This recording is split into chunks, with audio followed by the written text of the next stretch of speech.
Good morning विद्यार्थी मित्रों। Lecture number 3 P block elements. मित्रों आजना लेक्चर में समूह नंबर 13 ऑक्सीडेशन अवस्था की चर्चा करीशुं। मित्रों खूब महत्वनो पॉइंट समूह 13 ऑक्सीडेशन अवस्था। मित्रों सर्वप्रथम समूह 13 तत्वों की बात करिए तो बोरोन, एल्यूमिनियम, गैलियम, इंडियम और thallium. Boron, aluminium, gallium, indium और थैलियम। मित्रों આપણે શીખી ગયા કે સમૂહ નંબર 13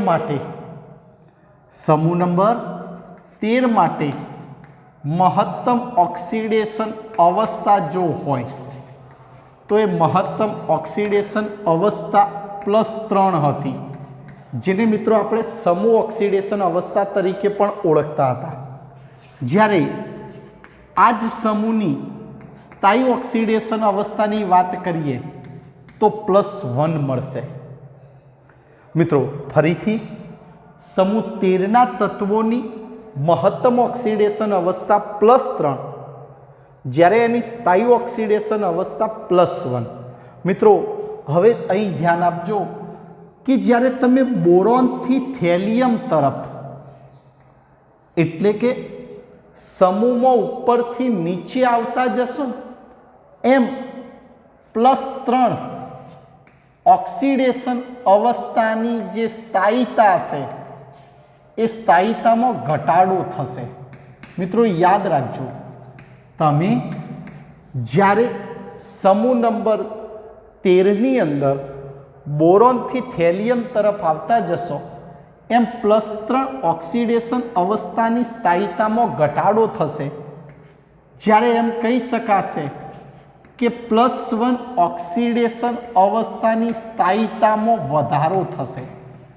आनो मतलब एवो थयो कि समूह में ऊपर थी नीचे आवता +1 ऑक्सीडेशन अवस्था स्थायी बनशे। एना बधा ज कारणों कया जवाबदार रहेशे एने समझिए। फक्त तमे अत्यारे आटलू याद राखो कि समूह 13 तत्वों की ऑक्सीडेशन अवस्थाओं 2, जेमां महत्तम ऑक्सीडेशन अवस्था +3, ज्यारे स्थायी ऑक्सीडेशन अवस्था +1। ज्यारे तमे समूह में ऊपर थी नीचे आवता जशो एम +3 ऑक्सीडेशन अवस्था की स्थायीता में घटाडो थशे अने +1 ऑक्सीडेशन अवस्था की स्थायीता में वधारो थशे। एटले के इंडियम अने थेलियम जेवा तत्वों माटे +1 ऑक्सीडेशन अवस्था स्थायी बनशे। हवे वात आवी समूहनुं प्रथम तत्व बोरोन। मित्रों तमे बधा जाणो छो, अगाऊ सीखेला छो कि समूहनुं प्रथम तत्व मोटा भागना संयोजनों बनावे त्यारे ए बधा ज संयोजनों स्वभावे सहसंयोजक हशे। एटले आपणे एम कहीशुं कि मानी लो कि बोरोन क्लोरीन साथे संयोजाई BCl3 नामनु संयोजन बनावे, बोरोन ट्राइक्लोराइड, के बोरोन फ्लोरीन साथे प्रक्रिया करी बोरोन ट्राइफ्लोराइड बनावे। बोरोन नी डायक्लोरीन साथेनी प्रक्रिया थी बोरोन ट्राइक्लोराइड बनशे। एज प्रमाणे बोरोन नी डायफ्लोरीन साथेनी प्रक्रिया थी BF3 नामनु संयोजन बनशे। मित्रों अहीं सौथी महत्वनी बात कि आ बे जे संयोजनों निर्माण पामशे ए बंने संयोजनों हमेशा स्वभावे सहसंयोजक ज हशे, कोवेलेंट नेचर हशे। तमने प्रश्न थशे कि केम सहसंयोजक ज हशे?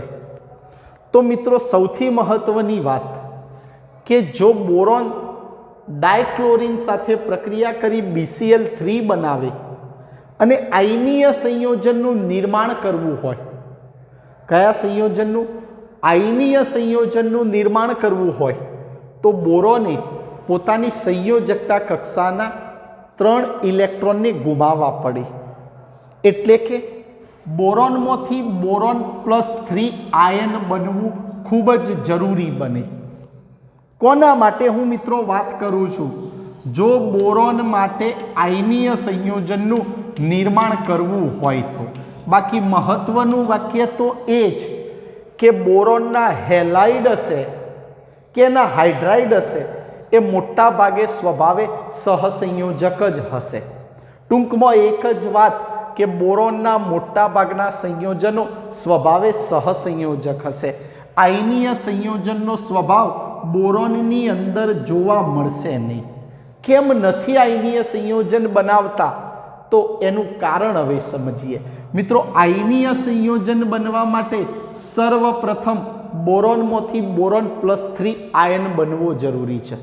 મિત્રો, તમે જાણો છો કે બોરોનમાંથી બોરોન +3 આયન બનવો હોય તો એને 3 ઇલેક્ટ્રોન ગુમાવવા પડે.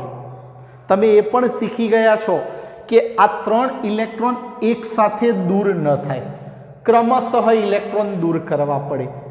સર્વપ્રથમ એની પી કક્ષકમાં એટલે કે એની 2p કક્ષકમાં રહેલો એક ઇલેક્ટ્રોન દૂર કરવો પડે. કારણ કે બોરોનની સંયોજકતા કક્ષાની ઇલેક્ટ્રોનીય રચના 2s2p1 થશે. તમે એ પણ જાણો છો કે એની પી કક્ષકમાં રહેલો એક ઇલેક્ટ્રોન હશે એ સરળતાથી દૂર થઈ શકશે. માટે એમ કહી શકીએ કે બોરોન માટે એની પ્રથમ આયનીકરણ એન્થાલ્પીનું મૂલ્ય નીચું હશે. બોરોનની પ્રથમ આયનીકરણ એન્થાલ્પીનું મૂલ્ય નીચું હશે, એટલે બોરોનમાંથી બોરોન +1 બની જશે. પણ જ્યારે બીજો અને ત્રીજો ઇલેક્ટ્રોન દૂર કરવાની વાત આવશે ત્યારે એની 2s કક્ષકમાંથી દૂર કરવામાં આવશે. સૌથી મહત્વની વાત મિત્રો, બોરોન કદમાં ખૂબ નાનો પરમાણુ. નાના પરમાણુની સાથે સાથે એની 2s કક્ષકમાં રહેલા 2 ઇલેક્ટ્રોનનું કેન્દ્ર સાથે આકર્ષણ પ્રબળ હોય અને આવા પ્રબળ આકર્ષણ બળથી જોડાયેલા જે ઇલેક્ટ્રોન હશે એવા ઇલેક્ટ્રોનને દૂર કરવા માટે ઉર્જા વધુ આપવી પડે. આનો અર્થ એવો થયો કે બોરોન માટે એની દ્વિતીય અને તૃતીય આયનીકરણ એન્થાલ્પીના મૂલ્યો ખૂબ ઊંચા હશે. બોરોન માટે એની દ્વિતીય અને તૃતીય આયનીકરણ એન્થાલ્પીના મૂલ્યો ખૂબ ઊંચા હશે. આનો અર્થ એવો થયો કે એની પ્રથમ આયનીકરણ એન્થાલ્પી, એની દ્વિતીય આયનીકરણ એન્થાલ્પી અને એની તૃતીય આયનીકરણ એન્થાલ્પીનો જ્યારે તમે સરવાળો કરશો તો એનું મૂલ્ય ખૂબ વધી જશે. એનું મૂલ્ય ખૂબ વધી જશે. આ શક્યતા બને તો જ બોરોન +3 બની શકે. પણ મિત્રો જોયું કે એની પ્રથમ આયનીકરણ એન્થાલ્પીનું મૂલ્ય ઓછું હશે, પણ એની દ્વિતીય અને તૃતીય આયનીકરણ એન્થાલ્પીના મૂલ્યો ખૂબ વધુ હશે. પરિણામે જ્યારે આને ત્રણેય એન્થાલ્પીનો સરવાળો કરશો તો ત્રણેય એન્થાલ્પીનો સરવાળો ખૂબ વધી જશે, જેને પરિણામે બોરોન +3 આયન બનાવવાનું જે વલણ હશે એ રોકી દેશે. બોરોન +3 આયન બનાવશે નહીં. સમજણ પડી? બોરોન +3 આયન બનાવશે નહીં એટલે કે આયનીય સંયોજન બનવાનું વલણ બિલકુલ રહેશે નહીં, જેને પરિણામે એ જ્યારે બંધની રચનામાં ભાગ લેશે, બોરોન જ્યારે બીજા કોઈ પરમાણુ સાથે રાસાયણિક પ્રક્રિયાથી સંયોજાશે ત્યારે જે બંધ બનાવશે ને એ બંધ બનાવવા માટે એ પોતાની સંયોજકતા કક્ષાના ઇલેક્ટ્રોનની ભાગીદારી કરશે અને ભાગીદારી કરી અને સહસંયોજક બંધથી જોડાશે. માટે એમ કહી શકાય કે બોરોનના બધા જ સંયોજનો સ્વભાવે સહસંયોજક હશે. આયનીય સંયોજન બનવાનું વલણ એની અંદર જોવા મળશે નહીં. રીઝન એક જ કે કેમ બોરોન આયનીય સંયોજન બનાવતું નથી, તો એનું રીઝન એક જ કે બોરોન કદમાં નાનો પરમાણુ હોવાની સાથે સાથે એના બાહ્યતમ કક્ષામાં રહેલા ઇલેક્ટ્રોનનું કેન્દ્ર તરફ આકર્ષણ વધુ હશે અને આવા પ્રબળ આકર્ષણ બળથી જોડાયેલા ઇલેક્ટ્રોનને દૂર કરવા માટે ઉર્જા વધુ આપવી પડે, છતાં પણ એની પ્રથમ ઇલેક્ટ્રોન એની પી કક્ષકમાં રહેલો હશે અને આવા પી કક્ષકના ઇલેક્ટ્રોનને તમે સરળતાથી દૂર કરી શકશો. એટલે એમ કહી શકીએ કે એની પ્રથમ આયનીકરણ એન્થાલ્પીનું મૂલ્ય ઓછું હશે, પણ જ્યારે બીજો અને ત્રીજો ઇલેક્ટ્રોન દૂર કરવાનો થશે તો એની 2s કક્ષકમાંથી દૂર કરવાનો થશે અને આવા સંજોગોમાં એની દ્વિતીય અને તૃતીય આયનીકરણ એન્થાલ્પીના મૂલ્યો વધી જશે, જેને પરિણામે એ પોતે બોરોન +3 આયન બનવાનું વલણ ઘટાડી દેશે. કેમ? કારણ કે એની ત્રણેય એન્થાલ્પીનો સરવાળો ખૂબ વધી જશે. ક્લિયર? માટે યાદ રાખો, બોરોન માટે સહસંયોજક સંયોજન બનવાનું વલણ વધુ હોય. મિત્રો એ પણ આપણે શીખી ગયા છીએ કે જ્યારે સમૂહમાં ઉપરથી નીચે આવીએ છીએ ત્યારે આયનીય લાક્ષણિકતા વધતી જાય. આપણે શીખી ગયા કે જેમ તમે સમૂહમાં ઉપરથી નીચે આવશો એમ આયનીય બંધ બનવાનું વલણ વધશે. હંમેશા યાદ રાખો, આયોનિક નેચર વધતું જાય. ક્લિયર? હવે વાત કરીએ એના પછીનું બીજું તત્વ એલ્યુમિનિયમ. મિત્રો એલ્યુમિનિયમ માટે +3 ઓક્સિડેશન અવસ્થા સ્થાયી બનશે. +3 ઓક્સિડેશન અવસ્થા સ્થાયી બનશે. એ +3 આનો મતલબ એ 3 ઇલેક્ટ્રોન સરળતાથી ગુમાવી શકશે. બીજી વાત કરીએ મિત્રો, તો એલ્યુમિનિયમની જ્યારે ઇલેક્ટ્રોનીય રચના લખો છો ત્યારે લખો છો 3s2 3p1. એની પી કક્ષકમાં રહેલો એક ઇલેક્ટ્રોન એ ઝડપથી દૂર કરી એલ્યુમિનિયમ +1 આયન બનાવી દેશે અને +1 આયન ખૂબ ઝડપથી બનાવી દેતો હોવાથી એમ કહી શકાય કે એલ્યુમિનિયમની વિદ્યુત ધનમયતા વધુ હોય છે. એલ્યુમિનિયમની વિદ્યુત ધનમયતા વધુ હોય છે. અને મિત્રો એ પણ યાદ રાખો, જેની ધનમયતા વધુ હોય ને, એ પણ યાદ રાખો, જેની ધનમયતા વધુ હોય ને એની અંદર ધાત્વીય ગુણધર્મ પણ વધુ હોય. એટલે બોરોનનો ગુણધર્મ વાત કરીએ તો અધાત્વીય હતો, જ્યારે એલ્યુમિનિયમની અંદર ધાત્વીય ગુણધર્મ વધુ જોવા મળશે. અને એલ્યુમિનિયમ પોતાની પી કક્ષકમાં રહેલો એક ઇલેક્ટ્રોન ખૂબ સરળતાથી ગુમાવી દેશે અને એલ્યુમિનિયમ +1 આયન બનાવી દેશે. બીજી વાત કરીએ તો એલ્યુમિનિયમના જે સંયોજનો હશે ને એ બધા ત્રિસંયોજક સંયોજનો હશે. હવે વાત આવી, કોઈ સ્ક્રીનશોટ લેવો હોય તો 1 મિનિટ માટે લઈ લો કે આ વાક્યોની ખબર પડે.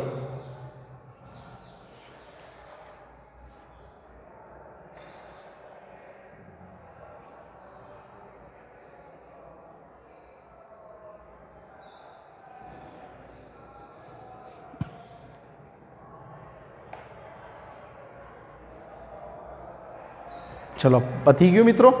જઈએ આગળ આપણે એલ્યુમિનિયમની ચર્ચા કરવા.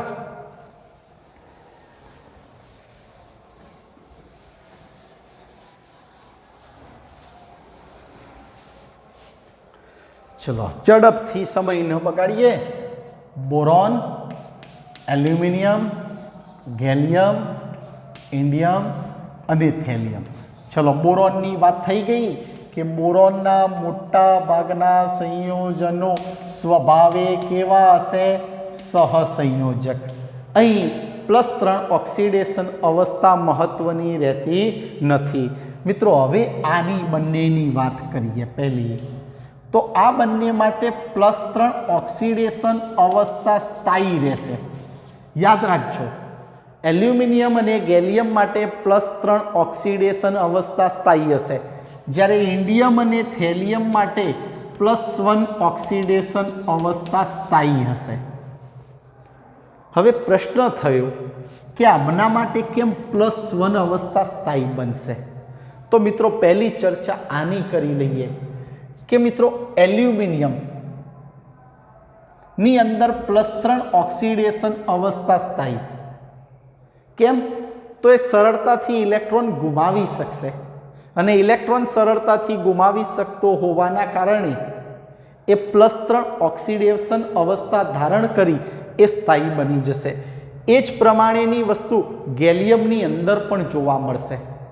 પણ મિત્રો જ્યારે આ બંનેની વાત કરીએ તો એ બંને માટે +1 ઓક્સિડેશન અવસ્થા સ્થાયી બનતી હોય છે। કેમ? તો મિત્રો જ્યારે તમે સમૂહમાં ઉપરથી નીચે આવતા જશો ને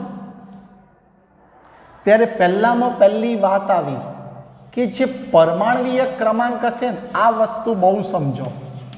પરમાણવીય ક્રમાંક એ કૂદકા સાથે વધશે, કૂદકા સાથે વધે છે। સામે શું થશે? જે કેન્દ્રનો અસરકારક ધન વીજભાર હશે ને, કેન્દ્રનો અસરકારક ધન વીજભાર એ પણ વધશે। કેન્દ્રનો અસરકારક ધન વીજભાર વધશે અને કેન્દ્રનો અસરકારક ધન વીજભાર વધવાની સાથે સાથે મેં અગાઉના લેક્ચરમાં કહેલું કે ડી અને એફ પ્રકારની કક્ષકો ઉમેરાશે। જે પૈકી ઇન્ડિયમની વાત કરો તો ઇન્ડિયમની અંદર 4D કક્ષક ઉમેરાશે। થેલિયમની વાત કરીએ તો થેલિયમની અંદર 4F અને 5D આવી 2 પ્રકારની કક્ષકો ઉમેરાશે।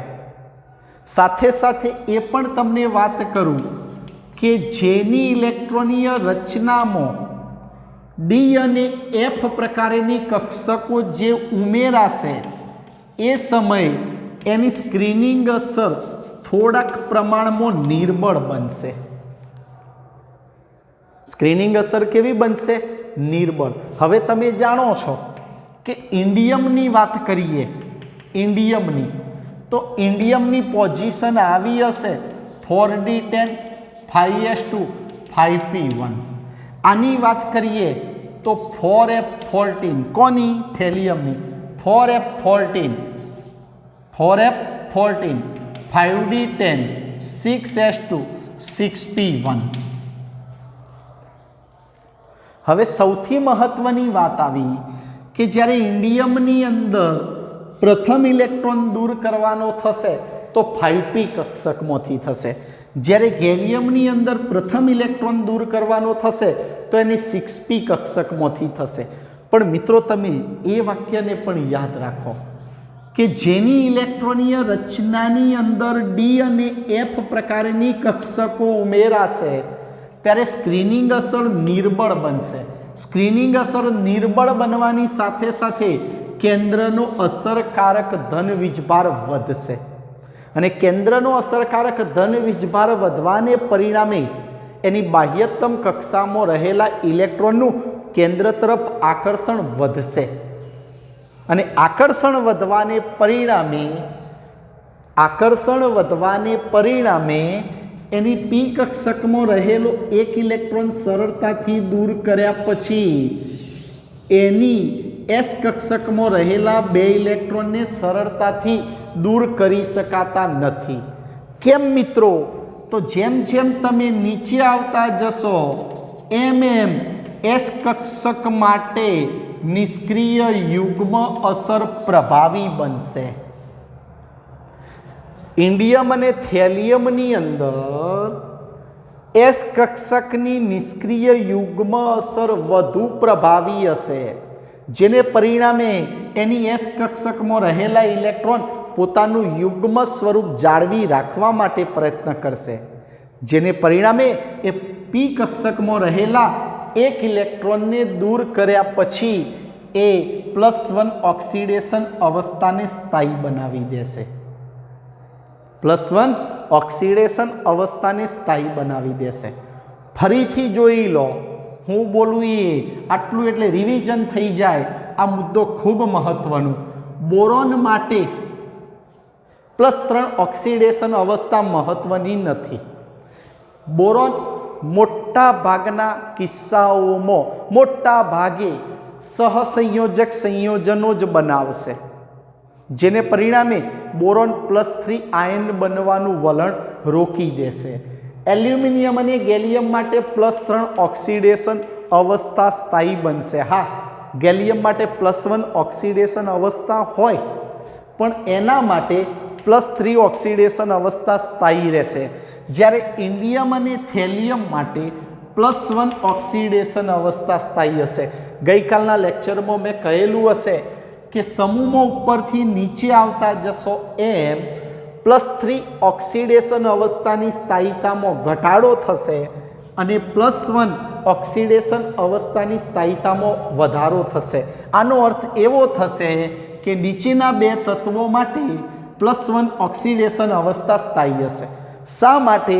તો એનું રીઝન કે જ્યારે સમૂહમાં ઉપરથી નીચે આવશો ત્યારે પરમાણુ ક્રમાંક કૂદકા સાથે વધશે, સાથે કેન્દ્રનો અસરકારક ધન વીજભાર વધતો જશે.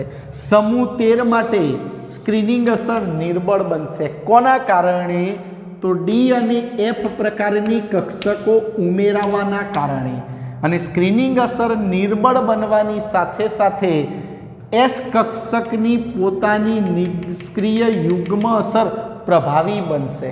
એટલે કે એસ કક્ષકમાં રહેલા બંને ઇલેક્ટ્રોન પોતાનું યુગ્મ સ્વરૂપ જાળવી રાખવા માટે જ પ્રયત્ન કરશે. એનું કારણ કેન્દ્રનો ધન વીજભાર સાથે આકર્ષણ આ એસ કક્ષકના ઇલેક્ટ્રોનનું વધુ હશે, જેને પરિણામે પી કક્ષકના એક ઇલેક્ટ્રોનને દૂર કરીને +1 ઓક્સિડેશન અવસ્થાને સ્થાયી બનાવી દેશે. ક્લિયર થઈ ગયું? જોઈ લો, એક વખતે નજર મારી દો.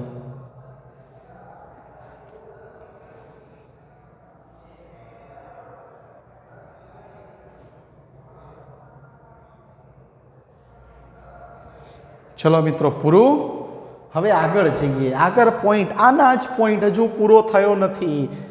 હવે વાત આવી ત્રિસંયોજક અવસ્થામાં સંયોજનોની વાત કરીએ. જો આ શબ્દ વાપર્યો ત્રિસંયોજક અવસ્થા. ત્રિસંયોજક અવસ્થાનો મતલબ જેની ઓક્સિડેશન અવસ્થા +3 હોય એવા સંયોજનો. +3 ઓક્સિડેશન અવસ્થા ધરાવતા હોય એવા ત્રિસંયોજક અવસ્થાવાળા સંયોજનની વાત કરીએ. અને એવા સંયોજનોની વાત કરીએ કે જેનો મધ્યસ્થ પરમાણુની આસપાસ ઇલેક્ટ્રોનની સંખ્યા પૂરતા પ્રમાણમાં ન હોય. એટલે કે અષ્ટક રચના પૂર્ણ કરવા માટે ઇલેક્ટ્રોનની ઉણપ હોય. એવું એક ઉદાહરણ હું આપું છું, BCl3 બોરોન ટ્રાયક્લોરાઇડ. ત્રિસંયોજક અવસ્થા કહેવાય. અહીંયા કેવી અવસ્થા ગણવાની? ત્રિસંયોજક અવસ્થા. અહીં બોરોન 3 ક્લોરીન પરમાણુ સાથે સહસંયોજક બંધથી જોડાયો. મિત્રો, આપણે આ BCl3ની રચના કરીએ, આપણે જે પ્રમાણે આ રચના કરતા હતા એ પ્રમાણે બોરોન એની સંયોજકતા કક્ષાના 3 ઇલેક્ટ્રોન મેં આ રીતે દર્શાવી દીધા. બોરોનની સંયોજકતા કક્ષામાં ઇલેક્ટ્રોન કેટલા? 3 દર્શાવી દીધા. ક્લોરીનની સંયોજકતા કક્ષાના અંદર રહેલા ઇલેક્ટ્રોનની સંખ્યા 7 આ મેં દર્શાવી દીધી. એ જ રીતે આ ક્લોરીન પરમાણુની સંયોજકતા કક્ષામાં રહેલા 7 ઇલેક્ટ્રોન મેં દર્શાવી દીધા. એ જ પ્રમાણે આ ક્લોરીન પરમાણુની સંયોજકતા કક્ષામાં રહેલા 7 ઇલેક્ટ્રોન દર્શાવી દીધા. તમે અહીંયા જોઈ શકો છો કે દરેક ક્લોરીન પરમાણુની અષ્ટક રચના પૂરી થઈ જશે. દરેક ક્લોરીન પરમાણુની અષ્ટક રચના પૂરી થઈ જશે, પરંતુ મધ્યસ્થ પરમાણુની રચના જુઓ. આ કોણ છે મિત્રો? તો આ જે દેખાય છે બોરોન, એ એનો મધ્યસ્થ પરમાણુ બનશે. આના મધ્યસ્થ પરમાણુની રચના જુઓ તો એના મધ્યસ્થ પરમાણુની આસપાસ કેટલા ઇલેક્ટ્રોન જોવા મળ્યા છે. આનો મતલબ એવો થયો કે એના મધ્યસ્થ પરમાણુની અષ્ટક રચના પૂરી થતી નથી. અને જેની અષ્ટક રચના, જે મધ્યસ્થ પરમાણુની અષ્ટક રચના પૂર્ણ ન થતી હોય એવા અણુને આ રીતના અણુ તરીકે ઓળખવામાં આવશે. ઇલેક્ટ્રોનની ઉણપ ધરાવતો અણુ. ઉણપ ધરાવતો અણુ. યાદ રાખો આ શબ્દ. ઇલેક્ટ્રોનની ઉણપ ધરાવતો અણુ. કેમ ઇલેક્ટ્રોનની ઉણપ? તો એના મધ્યસ્થ પરમાણુની અષ્ટક રચના પૂર્ણ થતી નથી. અષ્ટક રચના પૂર્ણ થતી નથી. આવા અણુને ઇલેક્ટ્રોનની ઉણપ ધરાવતા અણુ તરીકે ઓળખવામાં આવશે. જ્યારે આની અષ્ટક રચના પૂર્ણ નહીં થતી હોય ત્યારે એ શું કરશે? ચલો એ જોઈએ. એ ખાસ શીખજો. એ જ વસ્તુ શીખવાની જે અહીંયા હવે હું દોરી દઉં છું. ખાસ જોજો મિત્રો. ક્લિયર? હવે હું બોરોનની વાત કરું તો આ બોરોનનો ઇલેક્ટ્રોન મૂકી દઉં, 1, આ 2, આ 3 મૂકી દીધા. આ ક્લોરીનનો ઇલેક્ટ્રોન મૂકવું. હવે ક્લોરીનના બધા જ ઇલેક્ટ્રોન મૂકતો નથી, તમે સમજી ગયા છો. ઓકે, જોઈ લેજો. આ બોરોન અને ક્લોરીનના ઇલેક્ટ્રોન મેં મૂકી દીધા. હવે તમે જોઈ શકો છો કે મધ્યસ્થ પરમાણુની અષ્ટક રચના પૂર્ણ થતી નથી. માટે આપણે આ અણુને કેવો અણુ ગણ્યો? ઇલેક્ટ્રોનની ઉણપ ધરાવતો અણુ. ઇલેક્ટ્રોનની ઉણપ ધરાવતો અણુ તરીકે ઓળખાશે. બીજું, ત્રિસંયોજક અવસ્થાની અંદર મધ્યસ્થ પરમાણુનું સંકરણ હશે sp3. યાદ કરો, મધ્યસ્થ પરમાણુની આસપાસ રહેલા પરમાણુની સંખ્યા 3. માટે બોરોનના મધ્યસ્થ પરમાણુનું સંકરણ બનશે sp2 સંકરણ. પણ મિત્રો અહીંયા નવો એક શબ્દથી પરિચિત થઈએ કે મિત્રો જે ઇલેક્ટ્રોનની ઉણપ અનુભવતો હશે એ ઇલેક્ટ્રોન યુગ્મનો સ્વીકાર કરશે. હવે જોજો, શીખો કે અહીં મધ્યસ્થ પરમાણુ બોરોન કે જેની અષ્ટક રચના પૂર્ણ થતી નથી, એટલે એની અષ્ટક રચના પૂર્ણ કરાવવા માટે એ શું કરશે? તો એ ઉદાહરણ તમને અહીંયા બતાવું. મિત્રો આ તમે જોઈ રહ્યા છો એ NH3. તમે NH3 લો, NF3 લો, કોઈ પણ ઉદાહરણ લઈ શકો છો. અહીં નાઇટ્રોજનની સંયોજકતા કક્ષાના 5 ઇલેક્ટ્રોનને આ રીતે હું રજૂ કરું છું. આ હાઇડ્રોજનના ઇલેક્ટ્રોન તમે જોઈ શકો છો કે અહીં મધ્યસ્થ પરમાણુ નાઇટ્રોજનની અષ્ટક રચના પૂરી, હાઇડ્રોજનની હિલિયમ જેવી પૂરી. અહીં શું થશે કે અહીં નાઇટ્રોજન બોરોનની અષ્ટક રચના પૂર્ણ કરાવવા માટે અહીં નાઇટ્રોજન પરમાણુ બોરોનની અષ્ટક રચના પૂર્ણ કરાવવા માટે ઇલેક્ટ્રોન યુગ્મનું દાન કરશે. શું કરશે? ઇલેક્ટ્રોન યુગ્મનું દાન. અને કયા બંધથી જોડાશે? સવર્ગ સહસંયોજક બંધથી જોડાશે. કયા બંધથી જોડાશે? સવર્ગ સહસંયોજક બંધથી જોડાશે. અને જ્યારે BCl3 સાથે NH3 એમોનિયા જોડાશે એ વખતે એના મધ્યસ્થ પરમાણુનું સંકરણ sp2 માંથી sp3 થઈ જશે. શું થઈ જશે? sp3 સંકરણ પણ બદલાઈ જશે. ફરીથી ધ્યાનથી સાંભળો. અહીં મધ્યસ્થ પરમાણુની અષ્ટક રચના પૂરી નથી થતી ત્યારે NH3 એમોનિયા અણુમાં રહેલો મધ્યસ્થ પરમાણુ નાઇટ્રોજન પોતાની પાસે રહેલા અબંધકારક ઇલેક્ટ્રોન યુગ્મનું દાન કરશે.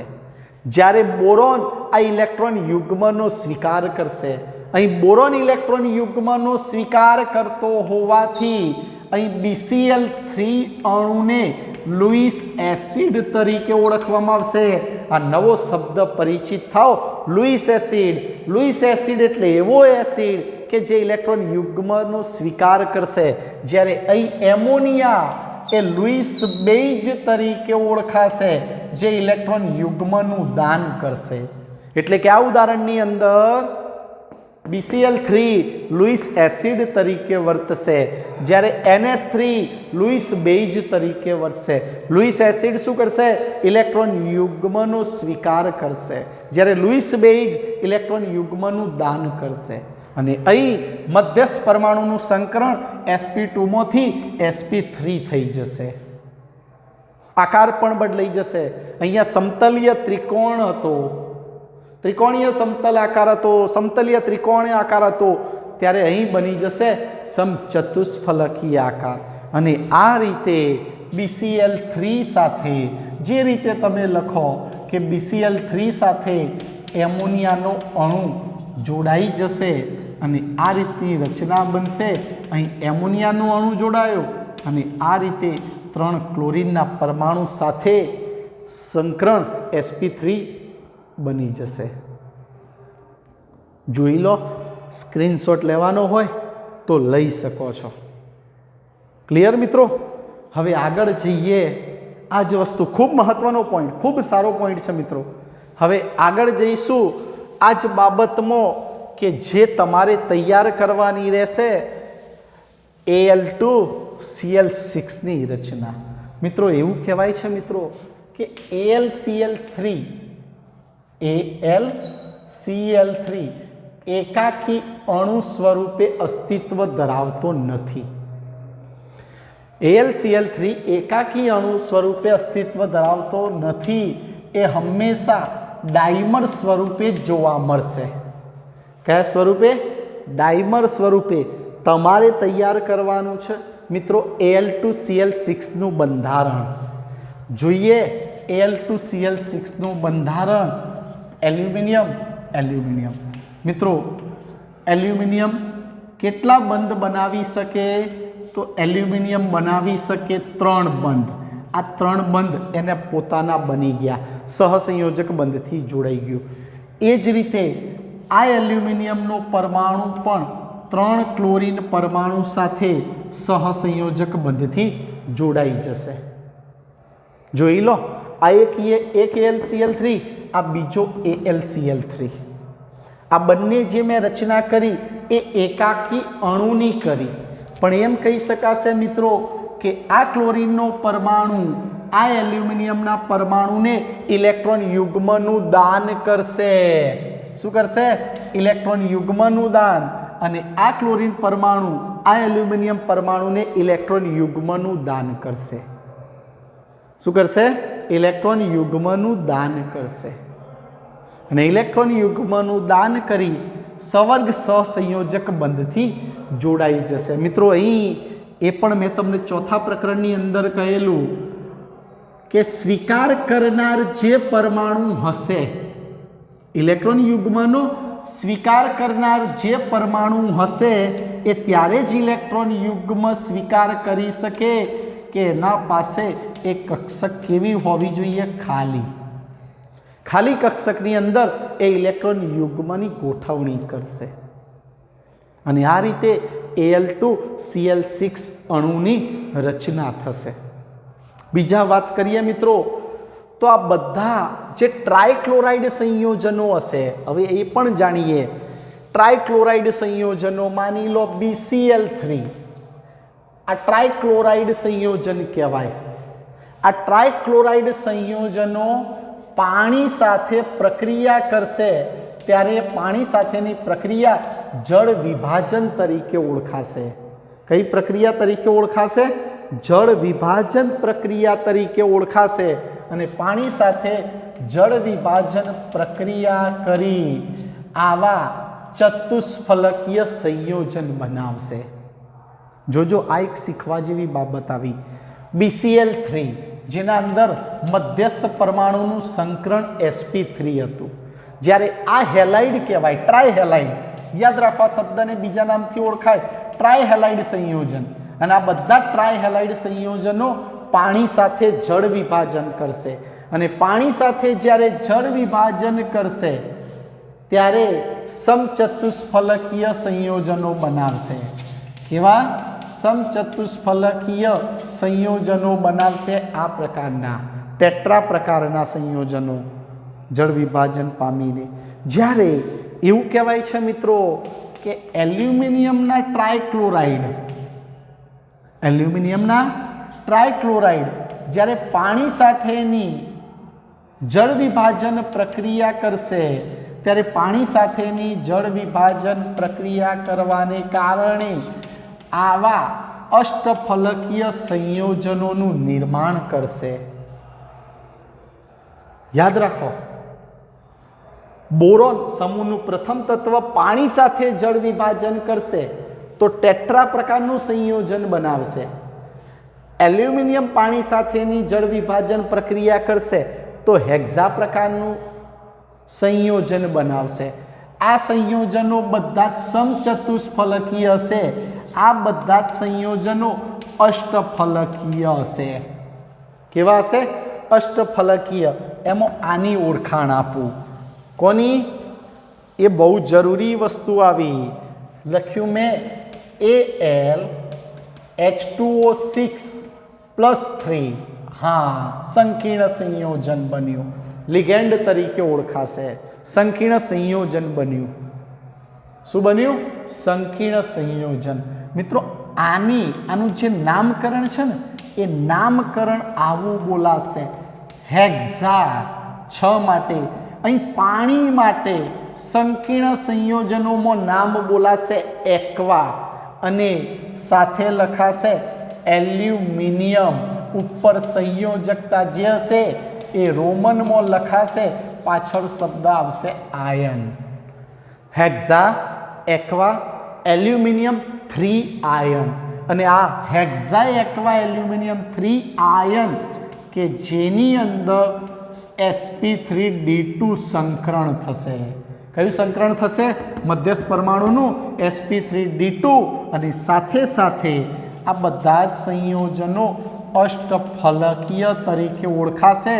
જે પૈકી અહીં H2O એ પોતે તટસ્થ લિગેન્ડ તરીકે વર્તશે.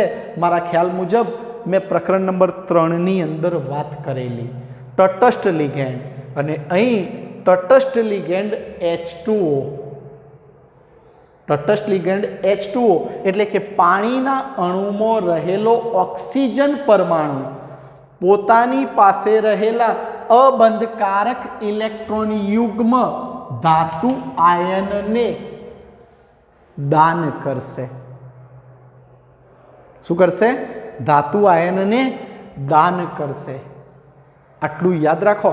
તટસ્થ લિગેન્ડ H2O એ તટસ્થ લિગેન્ડનું કામ શું? તો તટસ્થ લિગેન્ડ H2O એટલે કે પાણીની અંદર રહેલા, પાણીની રચનામાં રહેલો ઓક્સિજન પરમાણુ પોતાની પાસે રહેલા અબંધકારક ઇલેક્ટ્રોન યુગ્મનું એલ્યુમિનિયમ આયનને એટલે કે ધાતુ આયનને ઇલેક્ટ્રોન યુગ્મનું દાન કરશે અને અષ્ટફલકીય સંયોજનોનું નિર્માણ કરશે. એ સમયે એનું સંકરણ sp3d2 હશે. ક્લિયર મિત્રો? ક્લિયર? આ લેક્ચરને અહીં પૂર્ણ કરીશું. આગળનું લેક્ચર આવતીકાલે ચર્ચા કરીશું.